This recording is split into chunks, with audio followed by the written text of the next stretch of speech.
আর সবচেয়ে বড় যে সিন্ডিকেট কাজ করে সেটা হচ্ছে পেট্রোল পাম্পের ভিতরে। দেশে ফুয়েল স্টেশনগুলোর খুবই নাজেহাল অবস্থা, খুবই বাজে অবস্থা।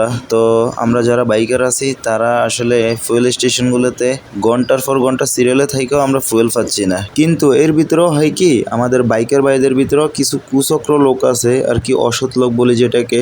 তো এরা কি করে, এদের তেল লাগে 5 লিটার, কিন্তু এরা দেখা যায় কি 2 বার সিরিয়ালে থাইকা 10 লিটার নিয়ে নেয়, এমনও হয়। এখন কথা হচ্ছে যেটা, কেউ ঘন্টার পর ঘন্টা সিরিয়ালে থাইকাও ফুয়েল নিতে পারতেছে না, আবার কেউ সুযোগ পাইলেই আর কি 2 বার সিরিয়ালে দাঁড়াইয়া ফুয়েল নিয়ে নেয়। তো এই যে একটা অবস্থা আর কি, এই যে একটা ভোগান্তি সাধারণ পাবলিকের আর কি, এই সমস্যাগুলো আসলে আমাদের কারণে হয়েছে।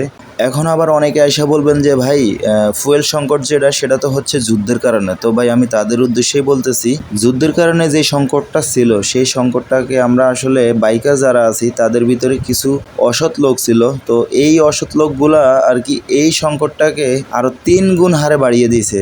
যেমন তাদের দৈনিক ফুয়েল লাগতেছে 5 লিটার, তারা সেটা নিয়ে আবার ঘুরে এসে আবার সিরিয়ালে দাঁড়ায়, আবার 5 লিটার নেয়। তো এইভাবে কইরাও কিছুটা সমস্যা হয়েছে। আর সবচেয়ে বড় যে সিন্ডিকেট কাজ করে সেটা হচ্ছে পেট্রোল পাম্পের ভিতরে আর কি। পেট্রোল পাম্পের ভিতরে যেই সিন্ডিকেট, এটা সিন্ডিকেট আসলে অনেক বড় আর কি।